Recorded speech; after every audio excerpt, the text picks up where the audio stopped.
Bonjour, je m'appelle Jérôme Badi et vous écoutez VCast, le podcast média de Values.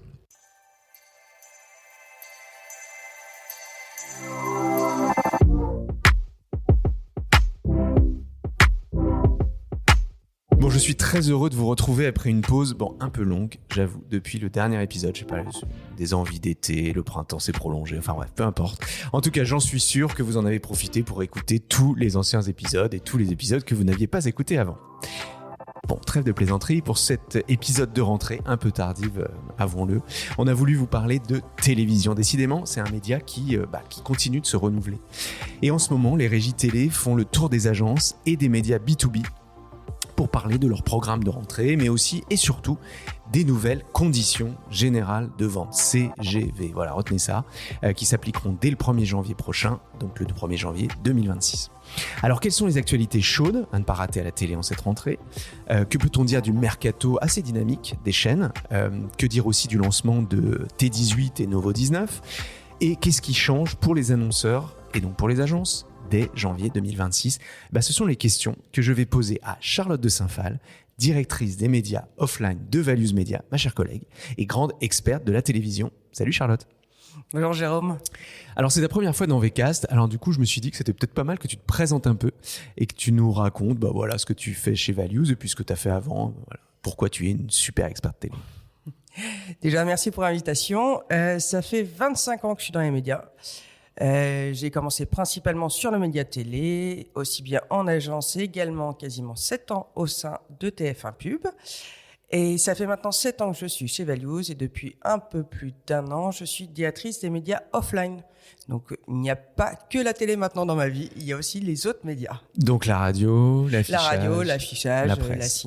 le cinéma et la presse. Bon, c'est marrant parce que d'ailleurs, il faudra un jour qu'on reparle parce que on dit les médias offline qui sont tous maintenant complètement digitalisés. Exactement. Il faudra qu'on trouve un nouveau nom. Voilà, exactement. Bon, ça, toutes les agences sont confrontées à cette question. Ok, on rentre dans le vif du sujet. Qu'est-ce qu'on peut dire d'abord du mercato de l'été ? Est-ce que les audiences sont en rendez-vous des nouvelles émissions, par exemple de Cyril Hanouna sur W9 ? Rappelons que C8 s'est vu retirer sa fréquence, notamment suite aux différents dérapages et condamnations des émissions de l'animateur. Comment démarre le 20h20 d'Anne-Sophie Lapix, arrivé sur M6 après avoir perdu les commandes du 20h de France 2 ? Et que donnent les audiences, ou en tout cas que donne sa remplaçante Léa Salamé aux commandes du 20h. Qu'est-ce que tu peux nous dire un peu sur toutes ces arrivées et ces audiences ? On va commencer par le début de ta question. Donc déjà, tout beau, tout neuf de Cyril Hanouna, qui démarre très fort. On est quasiment aux mêmes audiences qu'il faisait sur Touche pas à mon poste sur C8. Ce qui est vraiment très malin d'ailleurs de la part de W9, c'est que ça permet de doubler en fait l'audience qu'ils avaient sur cette case avec avant un dîner presque parfait. C'est vrai que c'était une case de télé-réalité, ils avaient un peu plus de mal maintenant à la faire décoller. Donc en termes de puissance, de retrouver en fait la puissance qu'ils avaient perdue sur cette case, c'est très intelligent. Il faut aussi se rappeler que Cyril Hanouna était quand même chez M6 il y a très longtemps. Il était dans le morning déjà. Ah oui, c'est vrai. Et alors moi j'ai regardé un petit peu. Globalement, c'est exactement la même chose que Touche pas à mon poste. Globalement, c'est exactement la même chose, sauf qu'ils évitent pour l'instant de faire des dérapages. Oui, c'est ça, ils évitent les dérapages politiques. Mais sinon, oui, tu retrouves les mêmes chroniqueurs, c'est la même chose. Et quand tu dis qu'ils retrouvent les audiences de C8, c'est combien de téléspectateurs sur la case effectivement qui compte, qui est l'Access, c'est ça ? En moyenne, on va être entre 1,1 million et 1,2 million. D'accord. Qui est à peu près le même niveau que quotidien. Ok, ils sont tous à peu près au même niveau. C'est cet à vous aussi qui est dans les talks en face. Exactement, c'est à vous un peu baissé par rapport à l'année dernière, mais comme quotidien également. D'accord. Néanmoins, ça reste vraiment une case qui va être puissante sur l'Access. Même à titre de comparaison, quand tu fais plus d'1,1 million sur W9 à cette heure-ci, si tu compares même à M6, il y a certains primes d'M6, notamment samedi soir, qui fait à peine 1 million maintenant. D'accord, donc c'est quand même des belles audiences et pour W9 et pour les concurrents aussi à cette heure-là. Exactement. Ok, alors on continue. Le 20-20, Anne-Sophie Lapix. Alors déjà, ça a changé de nom. Maintenant, c'est le 20h10. Oui, déjà. Ça fait 15 jours. Oui, déjà. En fait, ils l'ont avancé pour essayer de prendre un peu plus d'audience. C'est vrai que c'est toujours compliqué, en fait, les débuts des nouvelles émissions. Il faut toujours un peu de temps pour que ça se mette en place, etc. Donc, ils ont voulu faire très fort dès le premier invité, en mettant Kylian Mbappé. On était autour d'1,4 million. Là, dimanche dernier, on est à 1,7 million. Ça monte un peu. Néanmoins, quand tu vois le 19-45 ou même E égale M6, donc c'est vraiment la capsule, c'est vraiment autour de ces deux émissions, ces deux cases restent plus puissantes. Donc il va y avoir du temps, même si les téléspectateurs apprécient Anne-Sophie Lapix, il faut trouver sa place sur une case qui est quand même déjà, qui est en face des JT. Et d'ailleurs, t'en parlais des JT. Oui, donc Léa Salamé, comment se passe son arrivée? C'est un peu plus compliqué qu'on pensait. D'accord, ça veut dire. Et on continue à avoir un écart significatif par rapport à TF1. En moyenne, t'es entre 1,5 million et jusqu'à 2 millions. D'écart? Ouais. D'accord, donc c'est quoi? C'est 3 millions et quelques sur France 2, c'est ça? On va dire que t'es autour de 3,5 millions sur France 2 et autour de 5 millions sur TF1. D'accord, et c'est des audiences qui sont comparables avec celles que faisait Anne-Sophie Lapix? Ouais, exactement. D'accord, ok. Ouais. Donc pas de gap, mais pas de catastrophe non plus, quoi. Ça chute pas. Non, mais sauf qu'ils avaient tout changé pour justement faire remonter. D'accord. Après, est-ce que c'est aussi le fait d'avoir maintenant même un invité toujours après 20h? Ça, on l'a même vu dans les réseaux sociaux. On a eu quelques boulettes de fête sur les allez, interviews. on lui laisse le début de sa saison, Léa, pour démarrer. Un petit mot sur les deux nouvelles chaînes, donc T18 et Novo 19. Donc T18 qui prend la place de... Alors, C8, on va dire. En termes de c'est ça, avec renumérotation. Numéro, oui. Et normalement, Novo 19 de Énergie 12. Après, C'est maintenant, T18, comme le nom l'indique, et la chaîne 18, donc c'était à la place de Gulli. Mais là, tout a été changé. Toutes les chaînes d'information, comme tu le sais, maintenant sont regroupées. Donc, avant, 13, 14, 15, 16. C'est ça? Exactement, Ouais. Tout à fait. Ouais. Bien, Jérôme. Non, je regarde la télé, moi, encore. Et donc, du coup, ces deux chaînes, comment elles démarrent? Alors, en fait, on n'a pas encore les audiences. D'accord. Les audiences, on les aura qu'à partir du mois de novembre. Pour l'instant, tout ce qu'on a, et notamment tout ce qu'ont les acheteurs ou les experts télé dans le logiciel d'achat, c'est des extrapolations. D'accord. À partir du mois de novembre, on pourra vérifier si les audiences extrapolées sont justes ou non. Néanmoins, quand tu en parles, parce que avec la régie TF1, j'en reviendrai, c'est TF1 qui commercialise les deux chaînes, ils disent qu'ils sont satisfaits des premiers résultats. Il faut voir, il faut que ça s'installe. Pour rappel, T18 s'est lancé au mois de juin. Donc elle, c'est plus... les deux chaînes, en fait, sont très généralistes. Il y en a une, donc T18, qui est plus sur des documentaires et des débats. Tu as notamment Laurent Ruquier, T18 se présente. Oui. Et Novo 19, qui, elle, s'est lancée en septembre, qui est plus sur les territoires, etc. Faut pas oublier, derrière, c'est Ouest France. Donc même si c'est généraliste, il y en a une qui veut être plus proche des Français et l'autre plus sur les documentaires et les débats.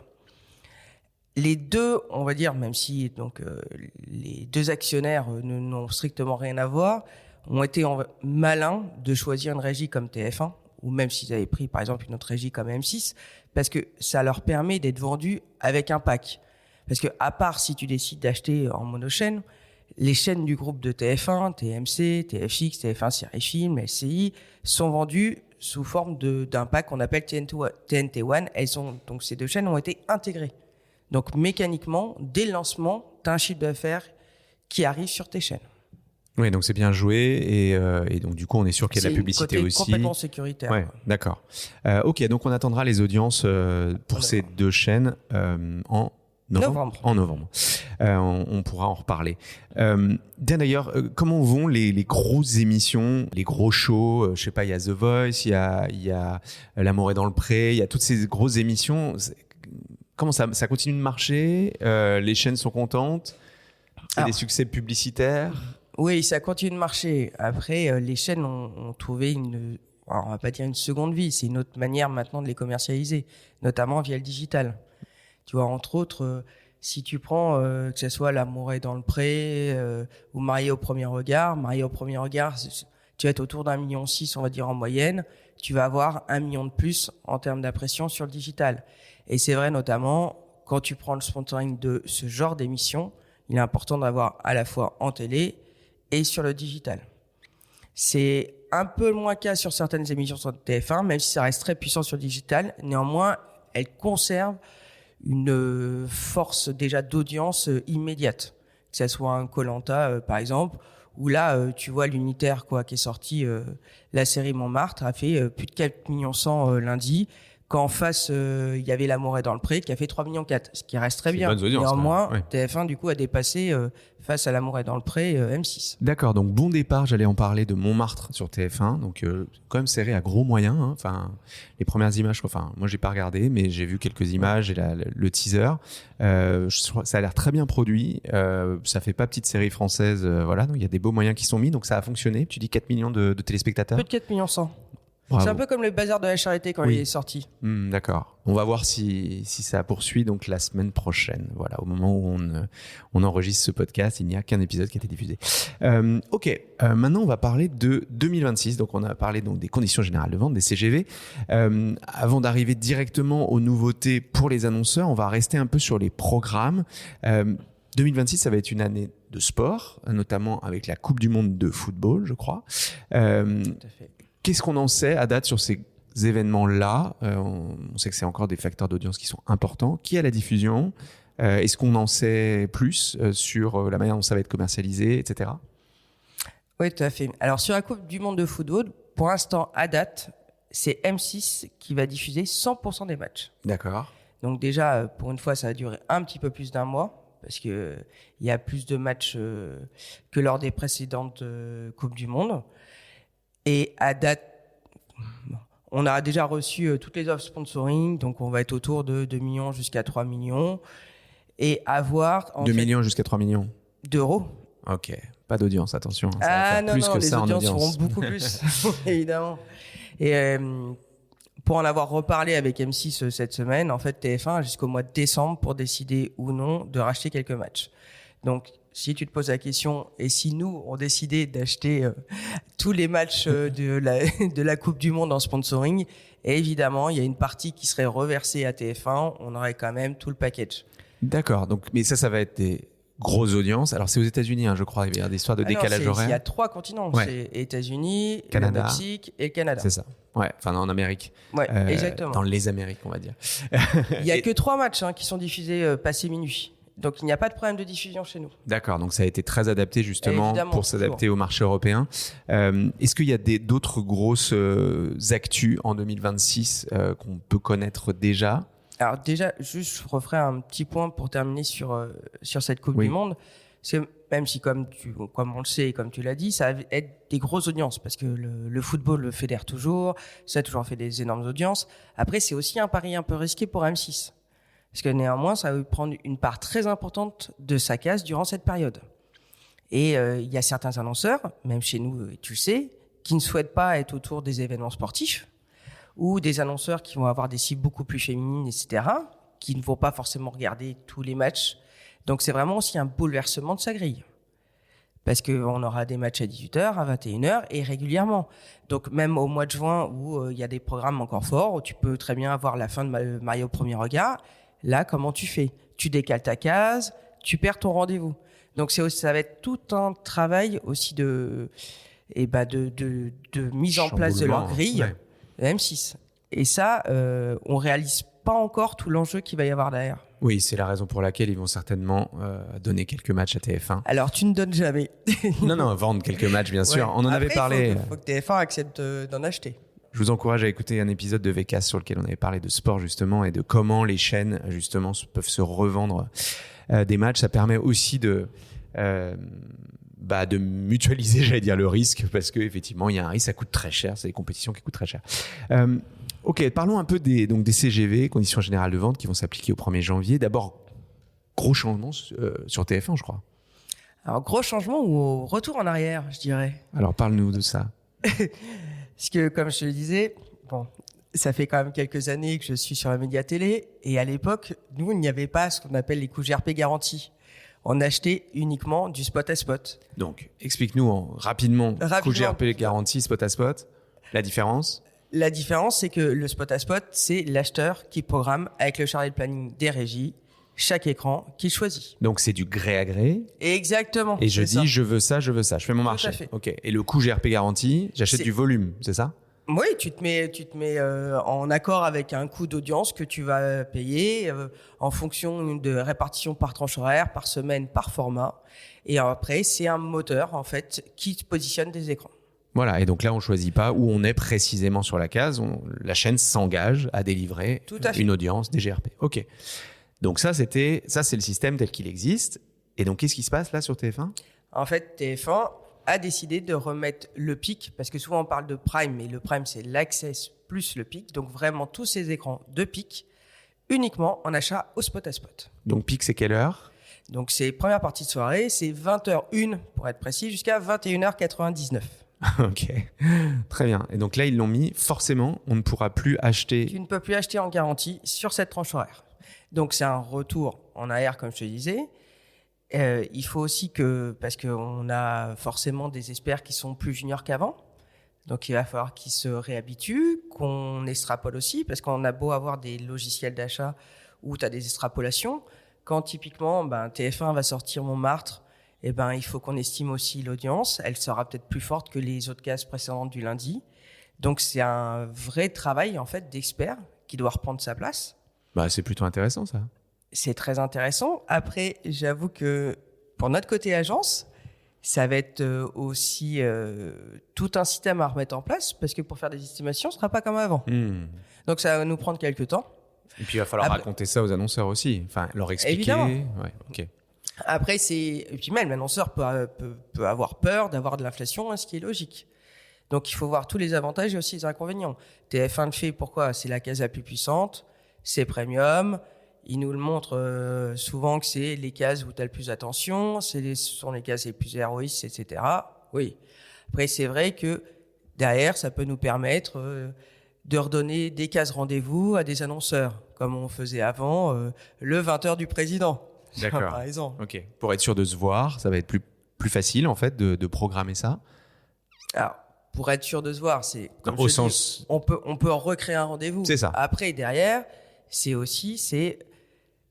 tous les jours bien vérifié. Les audiences de la veille, c'est plus le même travail. Après, pour les autres tranches horaires, on conserve en fait cette part de garantie. D'accord. Et ils vont même le mélanger à la TNT. D'accord. Et en fait, suivant les packs, tu auras plus ou moins de TF1. D'accord. Donc ça, et on retrouve les bouquets dont on parlait tout à l'heure avec Novo et T18. Juste petite curiosité, et je connais vraiment pas la réponse, je fais pas de question de naïf. C'est quoi l'écran le plus cher de la télé en théorie justement ? C'est juste après le 20h de TF1 ? C'est quoi l'emplacement le plus cher premium ou le plus... Le 20h50 du dimanche sur TF1. D'accord. 20h50, donc juste après... avant le film. Avant le film. Celui qu'on appelle 20h50, qui est souvent en fait 21h10. Ah non, alors attention, il ne faut pas comparer les intitulés, les horaires de diffusion. C'est pour ça. Donc le 20h50, c'est vraiment celui qui est juste avant le film du dimanche. OK. Évidemment, s'il y a des matchs de foot, ce sera les matchs de foot. Après, il y a les matchs de foot, d'accord. Ou devant, il y a les matchs de foot plutôt. Depuis plusieurs mois et même plusieurs années maintenant, les chaînes historiques développent à fond leur plateforme digitale. Donc, quand on dit plateforme digitale, on parle de TF1+, France.tv, M6+, Canal+, qui s'appelait MyCanal, qui je crois maintenant est Canal+, tout court, mais aussi RMC BFM Play, je crois, Arte, une vraie belle plateforme digitale. Pourquoi on assiste à ce développement à vitesse grand V et est-ce qu'il y a des nouveautés pour 2026 ? Le développement, comme on l'a dit, c'est à une partie en fait maintenant de l'audience qui se fait sur le digital. Donc ils ont besoin et se mettre aussi en face par rapport à notamment tous les nouveaux acteurs. Maintenant ça fait quelques temps qu'ils sont là, mais quand je te parle, c'est Netflix, c'est Prime, c'est Disney+.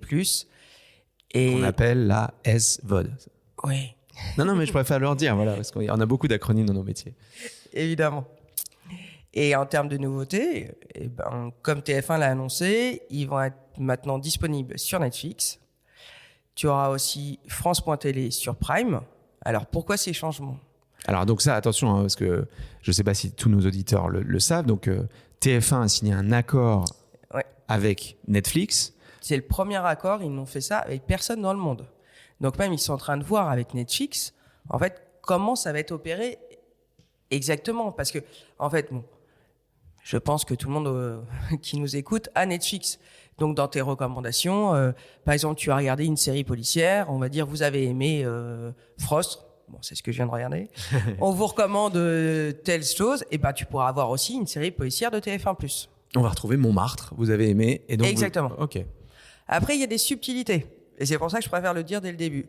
C'est, par exemple, si un annonceur nous dit « je veux être diffusé sur Netflix », on va programmer une campagne sur Netflix. C'est pas pour ça que tu seras dans les contenus TF1+. Parce que TF1+, va rester commercialisé côté TF1 Pub. Oh là là là là. D'accord. Et donc, sur Netflix, tu sais qu'il n'y a pas plus de 4 minutes par heure. Sur TF1+, c'est ce que met en place TF1. D'accord. Donc, c'est pas la même chose. Donc ça, il faudra bien faire attention, parce que l'annonceur ne pense pas, maintenant que j'achète du Netflix, j'achète Netflix plus TF1+. Mais ça, c'est pas encore le cas, là. C'est live, le TF1 sur Netflix, on est d'accord. Hein. Ça commence quand, ça? Alors, janvier? Normalement. D'accord, ok. Et donc, c'est pareil. Donc, France Télé est déjà diffusé sur Prime. Ouais. Donc exactement. là, on peut retrouver, vous regarderez sur votre chaîne Prime, vous pouvez trouver, c'est identifié, hein, France.tv. Tu disais Disney Plus avec qui? Ah non, j'ai pas dit. Ah, d'accord, je croyais qu'il y avait aussi. Et M6, du coup, ils n'ont pas cette stratégie pour l'instant. Non, certainement, ils viendront. D'accord, ok. Après, c'est malin, quoi. C'est pas que c'est malin. Ils ont raison de le faire. Par rapport à avant, où en fait, on arrivait chez nous, on allumait le poste de télé, il n'y avait pas de question. Après, on est passé par les box. Donc maintenant, le réflexe, c'était on prend ta box et en fait, tu vas sur tes écrans de chaîne linéaire. Maintenant, tu rentres directement par une plateforme, que ça soit Prime, Netflix ou Disney. Donc là, ça te permet en fait d'exister à travers en fait ces nouvelles plateformes qui prennent de plus en plus d'ampleur. Et donc, en fait, tout ça est calqué aux usages. C'est ça qui est formidable dans nos métiers de médias. C'est qu'en réalité, on est tout le temps en train de travailler autour des usages. Quels sont les usages? Donc, on parle aussi beaucoup de la Connected TV. C'est ce qu'on se rend compte qu'on n'a plus besoin forcément de passer par des box. Exactement. On a la connexion Internet et en fait, on a un choix de chaînes qui est énorme, qui est bien plus large que tout ce qu'on est en train de dire. On a aussi le téléphone, donc regarder en mobilité, etc. Donc voilà, c'est absolument énorme. Ok, donc les nouveautés, c'est ça, c'est ces accords avec les grandes plateformes américaines. Est-ce que tout ça s'associe et ça va avec la création de nouveaux formats publicitaires? Est-ce qu'il y a des choses nouvelles qui arrivent en termes de format? Et aussi, est-ce qu'il y a des choses nouvelles en termes de données et de ciblage, du coup, puisqu'on parle de s'adapter aux usages. Donc, il va bien falloir, quand on achète de la publicité sur ces plateformes françaises, on va dire, pouvoir éventuellement cibler les bonnes personnes. En termes de ciblage, ça fait déjà quelques temps qu'il y a eu beaucoup de partenariats entre les régies télé et pas mal de retail.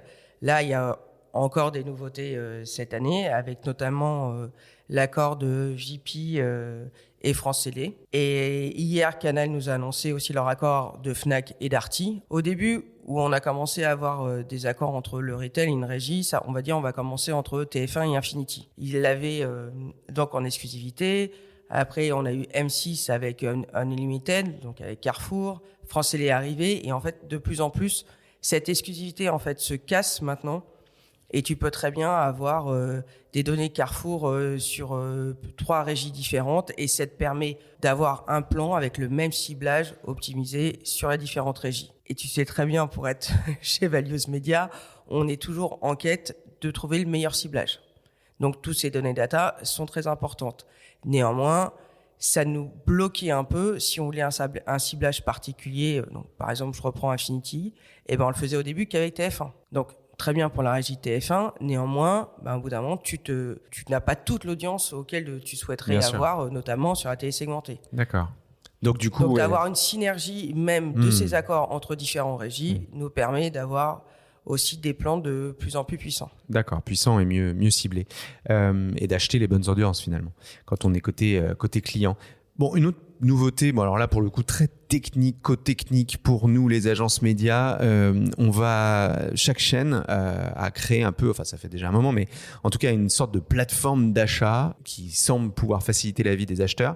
Qu'est-ce que ça change, en bref, et surtout, qu'est-ce que ça change pour les annonceurs? À quoi ça sert? Alors, les chaînes, en fait, ça nous permet aussi d'avoir une visibilité. On va prendre iSpace de France Télé, avait déjà une avancée sur les autres régies. Dès les retours de planning, donc 6 fois par an, on envoie aux régies les ouvertures de planning, les spots qu'on souhaite sur telle période. Ensuite, ils nous renvoient une programmation et c'est là que le rôle de l'expert reprend pour optimiser au mieux. Néanmoins, sur France Télé, on pouvait déjà, dès le retour de planning, regarder s'il n'y avait pas finalement le 16h10 de dispo par rapport au 15h50 parce qu'il fonctionnait mieux sur ma cible. Là, TF1 met ça aussi en place maintenant. Donc, de plus en plus, en fait, les régies nous donnent de la visibilité. D'accord. et nous permettent aussi d'optimiser maintenant en live. Donc, quand on reprend notamment l'achat au spot à spot, tu vois, en pic sur TF1, et ben, par exemple, il y a une série qui change le mardi et finalement, ça va devenir un divertissement. Et pour notre cible, ça sera peut-être pas ce qu'on souhaitait. Et ben là, on va pouvoir optimiser en live aussi. D'accord. Donc ça change. Ensuite, ils mettent en place de plus en plus l'IA. Donc ça, tout le monde va se développer. Et tu peux aussi héberger maintenant tes créas dans la plupart des plateformes. Et ils vont pouvoir aussi prendre à l'intérieur des créas, par exemple, de ton annonceur ou surtout des créas, on va dire, des séries, où on va mettre en avant, je ne sais pas, un lien infantile. Et ben, ton annonceur va pouvoir être accolé en fait à cette série pour mettre sa publicité de lien infantile. D'accord. Et je crois qu'il y avait effectivement, notamment chez France Télé, la possibilité aussi d'améliorer, on va dire, tes investissements. En fait, en fonction des différents leviers. Tu peux maintenant, via AdSpace IA, en fait, donner un budget sur une période, sur une cible. Par exemple, on va prendre sur le mois de décembre, tu es sur 25,49, tu vas donner 200 000 euros et eux vont faire le dispatch en fonction, de l'inventaire et aussi de ta cible. Et il va être préconisé de mettre X% en télélinéaire, X en TVS et X du coup en vidéo. En fonction des KPI qu'on aura demandé. Exactement. Et je crois qu'on peut même optimiser en fonction de l'empreinte carbone. Tout à fait. Ça va être intéressant. Et ça m'amène à ma nouvelle question. Ah oui, non, tu m'as pas répondu sur les nouveaux formats. Est-ce qu'il y a des nouveaux formats? Est-ce qu'on doit s'attendre à, je sais pas, des nouveaux habillages? Je sais que nous, on aime beaucoup l'AdPose, par exemple, qui est arrivé il y a quelques temps. Oui. Même l'AdPose a aussi évolué. En fait, maintenant, il peut même être animé sur TF1+. Tu as aussi la création de Screen+. Donc, tu as 24 heures d'exclusivité sur la homepage de M6 en CTV. Ou encore Axe 6, qui est le détournement créatif de l'interface de la plateforme avant de révéler le spot de la marque. En fait, de plus en plus, les régies mettent en place des formats. Pour ça, ils sont quand même très rapides dans la mise en place et c'est aussi ce qui leur permet de les différencier par rapport aux plateformes. Et comme tu disais, on aime bien l'AdPose. L'AdPose, tu peux l'avoir également sur Netflix. Sur Prime, ça va arriver. Sur Disney également. Et c'est vrai que tous les formats qui créent en plus ces régies publicitaires, si tu veux permettre d'avoir un effet waouh pour un lancement ou quoi que ce soit, c'est nécessaire, un habillage d'home page. Et maintenant, c'est pas juste un truc statique, c'est de plus en plus, c'est animé pour avoir vraiment cet effet, comme j'ai dit, waouh. Donc, si tu veux une accroche supplémentaire, il faut aller plus loin maintenant que juste un format statique. Juste parce qu'on est allé vite, AdPause, donc c'est la pause, c'est la pub, et vous savez, c'est quand on met pause sur son programme et qu'on a une pub qui s'affiche plutôt que juste un écran de pause, et donc là on peut acheter ce genre d'écran. On note aussi pas mal de choses côté RSE, comme on dit, donc la responsabilité sociétale des entreprises. Peut-être que je peux en parler rapidement, mais je sais que j'ai vu, il y a pas mal de choses qui se développent en termes d'accessibilité de la publicité, que ça soit côté malentendant, mais également malvoyant, donc audio description, sous-titrage, etc. Nous, c'est quelque chose, ça va être un combat là en 2026 pour nous aussi, Values. On a vraiment décidé de s'engager là-dessus et de demander à tous nos annonceurs systématiquement d'y souscrire, sachant qu'en plus les chaînes proposent des offres quasiment gratuites. Enfin, c'est pour très peu cher pour le faire. Les IA font ça très bien, donc en fait, on n'a pas l'impression de faire bosser des gens gratos. Pour le coup, c'est vraiment les IA qui peuvent faire ça. Il y a des choses aussi. Il y a des journées spéciales, des offres un peu bas carbone, que ça soit chez TF1, M6. Des écrans solidaires, et des journées responsables. Je sais que France Télé prépare aussi des choses sur encourager des comportements responsables. J'ai entendu un truc génial qui est en train de se faire, mais je n'en parlerai pas parce que c'est pas encore sorti. Mais en tout cas, je sais que désormais, mais je crois que c'était déjà le cas auparavant, on va pouvoir même faire comme du placement de produits, mais au lieu de produits, on va pouvoir faire du placement de comportements. Et donc dans des séries, dans des programmes, pour faire changer un peu les imaginaires, parce que les chaînes ont compris que, au-delà de la publicité, leur programme était aussi responsable de créer des nouveaux imaginaires. Ils en ont tout à fait conscience. Et donc, comment on fait pour intégrer toutes ces notions de responsabilité dans les programmes et dans les publicités? J'ai à peu près résumé ce qu'il fallait dire sur la partie RSE. Pour conclure, comment tu vois cette année 26 ? Est-ce que tu penses que les audiences vont continuer de chuter, pardon, aux chaînes qui nous écoutent ? Oui, c'est vrai, les audiences baissent, mais elles sont compensées, on le sait, tu l'as dit, par les plateformes digitales. Voilà, comment tu vois les tendances, toi qui as quand même une expérience, tu nous l'as dit, en télévision, au-delà des achats et de la publicité, mais voilà, comment tu vois ce média-là ? Comme on l'a dit au début, c'est l'année prochaine est quand même marquée avec donc la Coupe du Monde de football. Donc on sait déjà qu'on va avoir une forte audience sur cette période. Néanmoins, c'est vrai qu'une partie est compensée par le digital. Toutefois, si tu regardes même au global Total Vidéo, on a perdu 10 minutes de consommation par rapport à l'année dernière.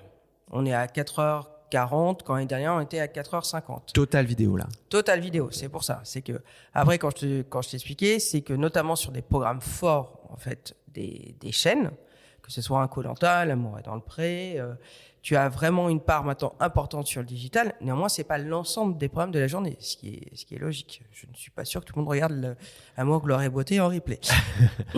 Là, de nouveau, c'est un peu comme le spot de TF1. Tu as aussi un retour en arrière sur les programmes. Il l'avait retenté il y a quelques années, ce côté nostalgie. On avait déjà parlé tous les deux d'ailleurs, oui. Ça. Et tu vois, par exemple, M6 va relancer le maillon faible. Là, ils avaient relancé juste avec Olivier Mine, qui est arrivé sur M6. Ouais.